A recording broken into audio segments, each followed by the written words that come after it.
Welcome to this masterclass explainer on the ethical framework for confidentiality and professional behavior, where we will deconstruct exactly what examiners look for to help you stop losing easy marks.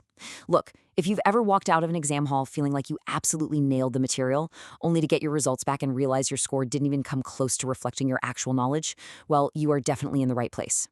Today, we are putting on the examiner's lens. We're going to step behind the curtain to see exactly how this crucial accounting module is actually assessed. We are taking a high-energy, highly academic, and deeply strategic dive into the exact anatomy of these exams. Okay, let's dive right into this high-stakes question. Why is interpreting complex texts and data in this module such a massive stumbling block for so many students? Year after year, the principal examiner reports highlight a really frustrating disconnect. I mean, you probably know the basic textbook definitions of confidentiality and professional behavior, right? But when you're suddenly faced with a complex, high-tariff scenario, I'm talking about those really intimidating 9 to 15 mark questions, it is so incredibly easy to just freeze up. You lose out on easy marks, not because you lack the underlying knowledge, but because you lack a strategic, analytical approach to data interpretation. It comes down to the anatomy of the command words. There is a world of difference between a prompt asking you to analyze versus evaluate, or explain versus arguing to what extent. If you don't crack the hidden constraints of those prompt words, you're essentially answering a question the examiner never even asked.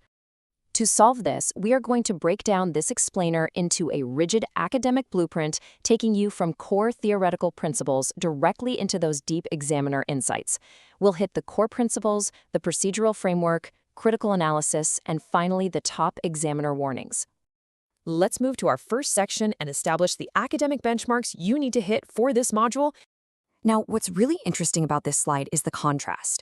The assessment framework actively prioritizes deep, logical reasoning over simply memorizing a broad list of facts.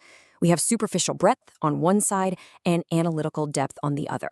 When you're dealing with a scenario testing professional behavior or a potential breach of confidentiality, the examiners absolutely do not want a superficial brain dump of every single ethical code you've ever memorized.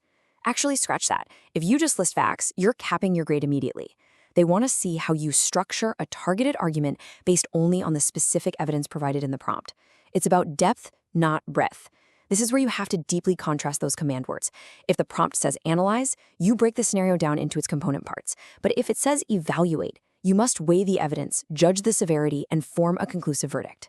Successful candidates must demonstrate competence across all three of these distinct cognitive domains to unlock top-tier marks. Think of this like building a house. Your knowledge and understanding, which we call Assessment Objective 1 or AO1, that's your foundation. It's simply knowing what confidentiality means. Analysis, or AO2, is the framing.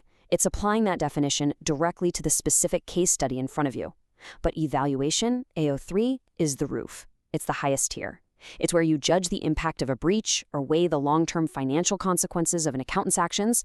You literally cannot get into the top marking bands without hitting all three, and evaluation is where most students completely drop the ball.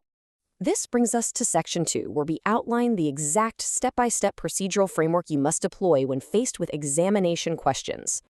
You must tackle questions using this standardized sequence to effectively interpret relationships and draw evidence-based conclusions. Let's actually bring this to life.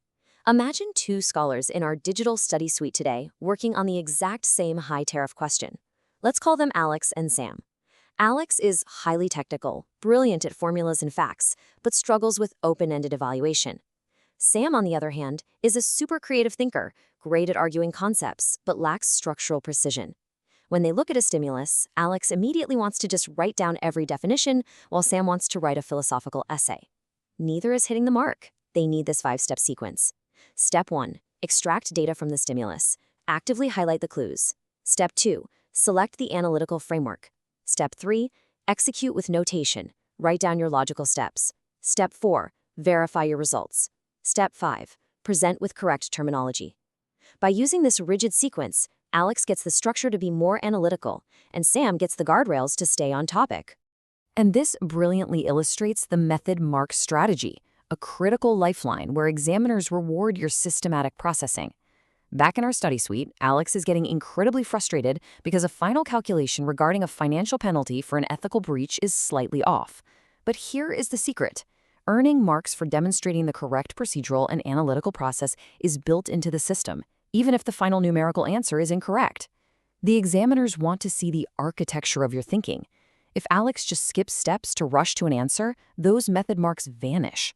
The method marks are your safety net.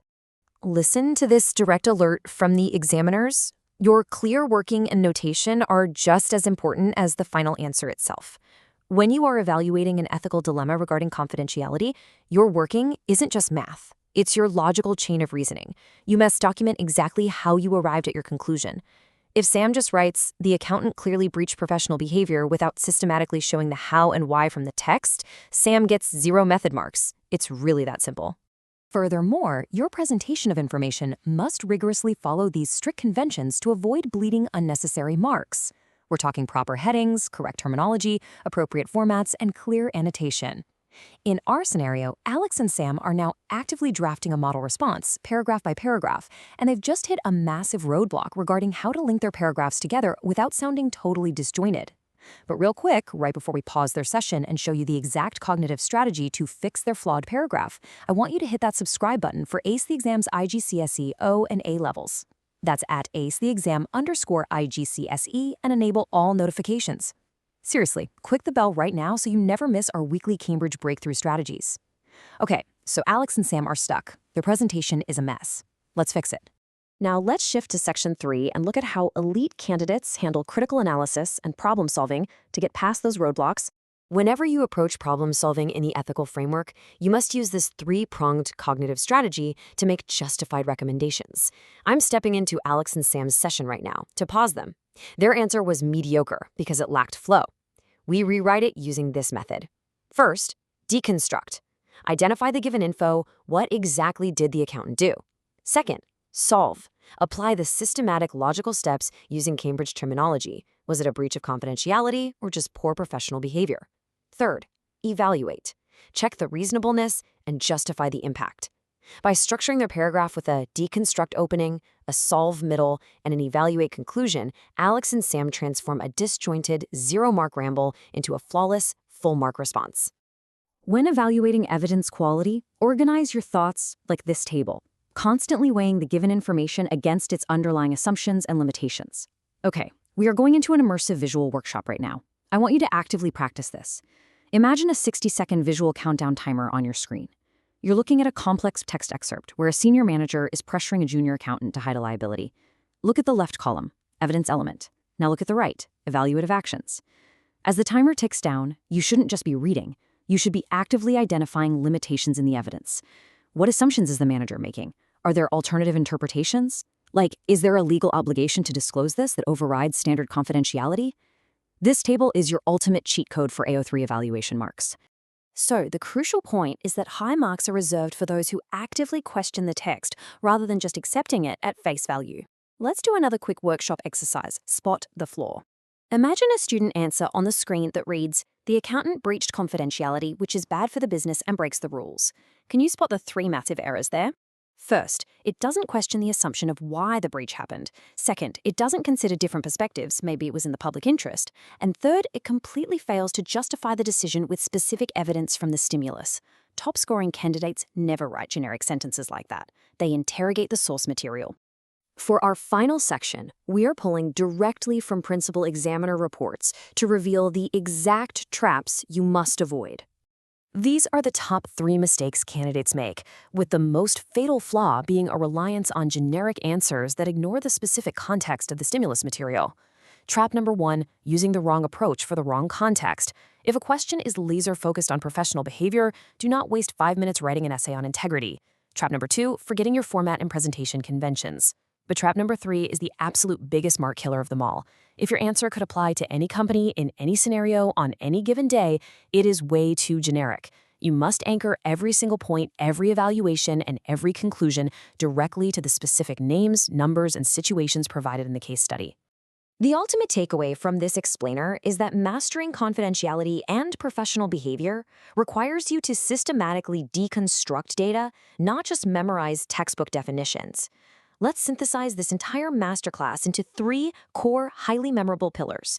First, the 3-step question scan. Always isolate the command word, the content knowledge, and the constraints. Second, the paragraph balance formula. Deconstruct, solve, evaluate. And third, the last 5 minutes review checklist, verifying that your specific context matches the given scenario. Both Alex and Sam realized today that blending technical precision with structured conceptual arguments is the real secret to unlocking the top marking bands.